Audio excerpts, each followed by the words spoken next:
lakini sisi tunaenda mahakamani pale ambapo tuna uhakika wa vielelezo vyetu.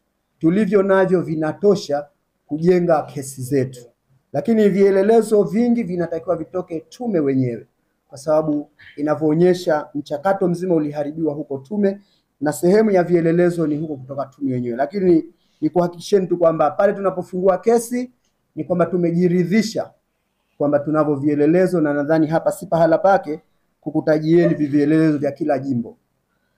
Kuhusiana na kura ya mapema na hoja binafsi, Sheikh Rashid hapa nichanganye kidogo na lile swala la tulikuwa wanne katika muhula uliomalizika mwezi Juni mwaka huu, tulikuwa wanne, lakini tayari tulishapeleka hoja mbili binafsi.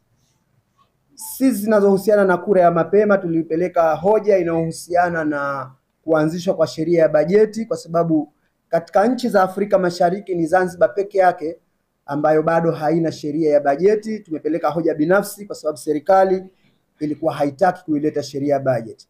Lakini pia tumepeleka hoja ambayo inakuhusuni sana waandishi mliopo hapa, wanahabari, hoja ya kuanzisha sheria mpya ya huduma za habari, kwa sababu ile iliyopo imeshapitiwa na wakati. Kwa hiyo hizi hoja mbili binafsi zimepelekwa na hazijapata majibu vizuri, lakini tunatarajia tutaiongeza na hii hoja ya kura ya mapema ili ziendelee. Sasa kwa vile tuko 14 inawezekana tukapata msukumo zaidi.